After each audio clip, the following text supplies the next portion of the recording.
recently read a new release, an arc. I did read the arc on time, but I'm late on doing the review because chaos has happened in my life. I read Starfruit, and this is a YA contemporary about three friends, one who is an ally and needs to learn a bit about how to be a good ally to the queer community. And then we have an autistic lesbian who is a playwright and is trying to get her play showcased in the school, but keeps being denied for what appears to be homophobic and racist reasons. And then we have our third friend, who is a trans man who is a little bit bro-y.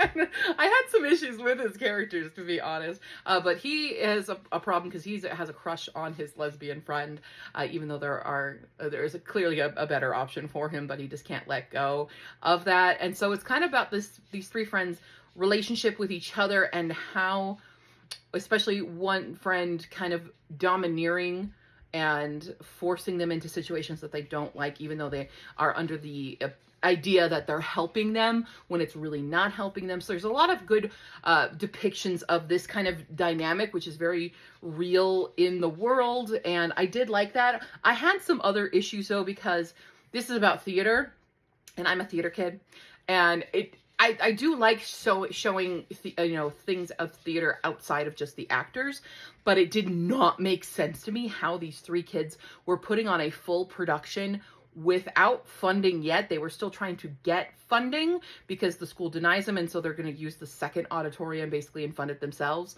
And it did not make sense to me how they were already able to like purchase set materials without funding, and they never went through like the audition process. They didn't really do anything with rehearsals or strategy or planning. It just kind of was always the conversations after the fact. And I really wish we had seen more of that process, because it didn't feel authentic to me that way as a theater kid.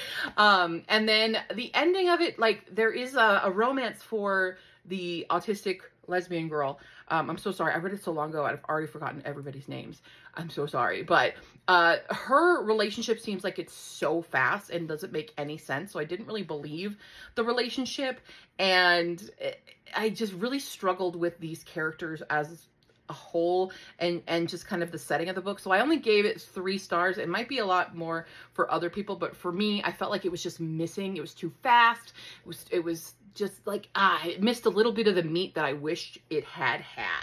So check it out if it does sound like something interesting to you. Tell me if you liked it more.